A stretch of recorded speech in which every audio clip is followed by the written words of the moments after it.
Hey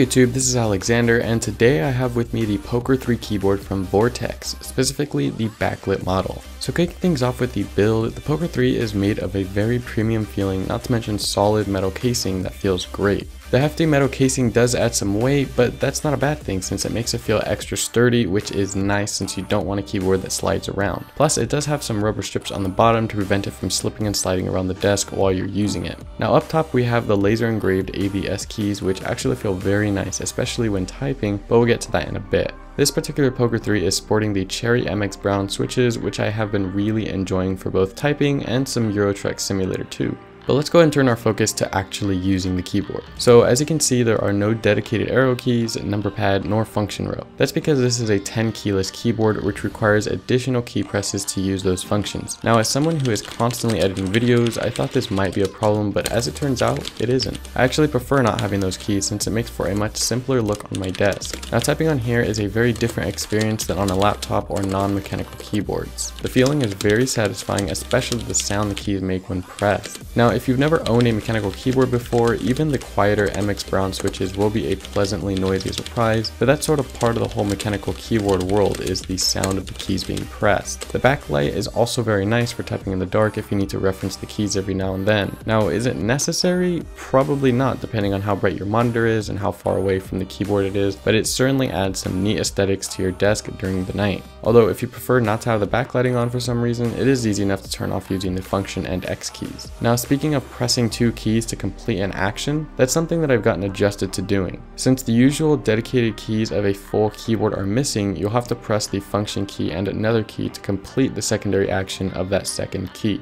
For example, if I need to take a screenshot of my computer, I'll have to press function and P for print screen. Sure, it may be weird to use a keyboard this way if you're already used to having a full keyboard, but if you're willing to learn a new way of pressing keys, it really isn't too difficult to get used to. Now there are 4 layers to the Pok3r, the default and 3 others that you can choose from when using your keyboard. The non-default layers can be customized to your liking, but honestly, since I'm not a big gamer and I don't need different layers to do different things, at least not yet, I haven't even messed around with those, and usage has been just fine for my needs. So the Pok3r, being my very first mechanical keyboard and just getting to know this new realm of typing, has been very good to me so far. I'm loving the sound of the keys, the feel of pressing them, the fact that I can customize them in the future if I'd like, and although it isn't cordless, it really is a nice package as a whole. Also, whether you're using Windows, Mac, or Linux, the Pok3r is ready for action. Anyway, I hope you enjoyed the video, and I will catch you in the next one. Peace.